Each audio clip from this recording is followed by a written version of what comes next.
Hey folks, so I started this project to try to clean up my workbench for electronics and try to make things a little bit better, and here's where we ended up with. So folks, this is my workbench.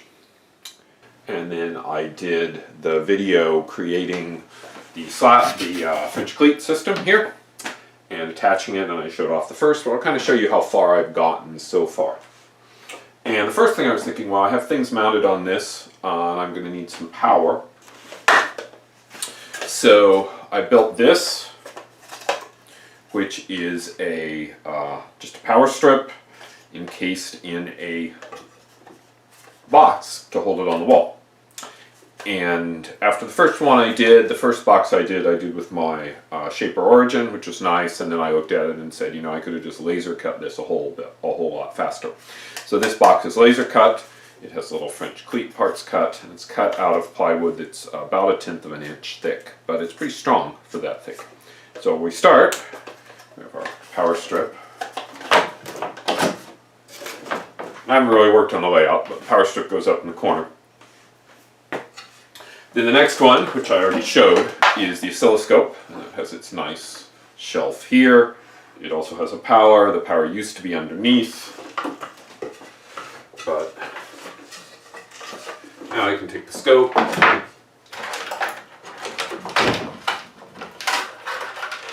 Just going to put it right about there for now. I'll probably have it lower if I'm actually going to use it. And then we'll make this prettier. But now the scope can plug in up there, which makes it much easier to move around. And I started looking around for other things. I still have my fluke meter, so I haven't figured out a solution to that yet. It actually needs to pivot. So I decided to go and look for some low-hanging fruit. Next thing I looked at, and this, hidden inside this box, is an Xbox 360 power supply. Just a really nice power supply if you want a lot of high quality 12 volt power. So another little box, hangers on it. So it's going to live somewhere up high like that. And then the power come across.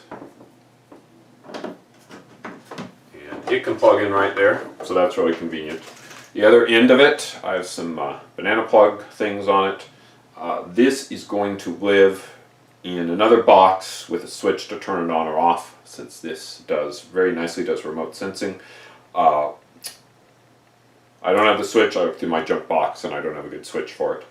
And because of that, and I guess I could order it from Amazon or someone else, but I'm probably going to wait a little bit, see if I can get one locally.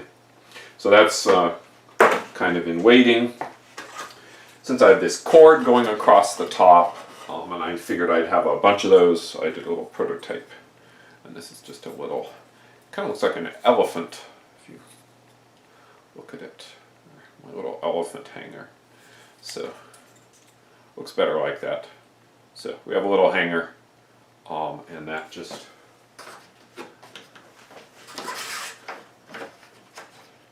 that goes up high there. Kind of old cords. I'll probably build a series of those. So about that, another laser cut one that was cut yesterday.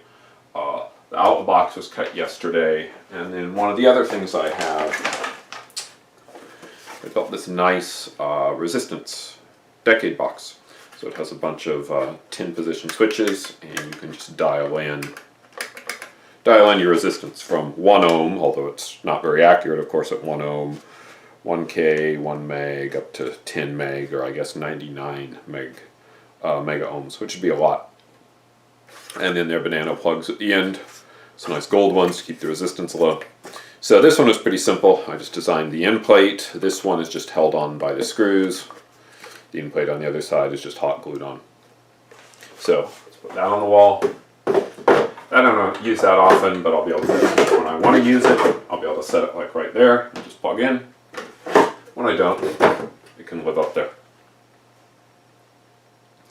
And that is as far as I've gotten. I have down here, let me pan down a little. I have this is a nice 4-output linear power supply that I've had for a long time, and I'm trying to figure out what to do with it. And my first concept was I'd tilt it upright and open it up and bend the panel back and build some new covers for it so it could kind of be flat against the wall. So I started looking at that and looking for some other power supplies, and found that I'd bought a surplus BK Precision power supply off eBay for a really good deal. So that's not going to mount like that. I think what's going to happen is this power supply and the new one I bought are going to mount on a shelf over against the wall like that. And that way they'll face in the direction I'm working, but still be out of the way and still give me some more space. So that's kind of where I've gone so far. I've been thinking about all this stuff on the other side, and some of that's just junk that can go somewhere else once I get working on that and get things cleaned off a little better. But I have my solder station, which is a nice Hakko, it's an official Hakko, and then I have the cheap Chinese rework station underneath. And those are mostly not problematic, except that the air hose, air and cable for the rework station is kind of in the way all the damn time. And it means I can't really use this space. So I'm thinking this might be lifted up and rotated. I'm thinking I'm going to build something where it can live like that, and maybe I'll build it so that it can live like that and then rotate out when I want to use it. And hopefully that will put me in a situation giving me more space on this side. And then we'll kind of go from there. So that's as far as I've gotten. Oscilloscope, decade box, Xbox, power supply, and I'll get working on the meter next. But so far it's pretty successful, and I'm pretty happy.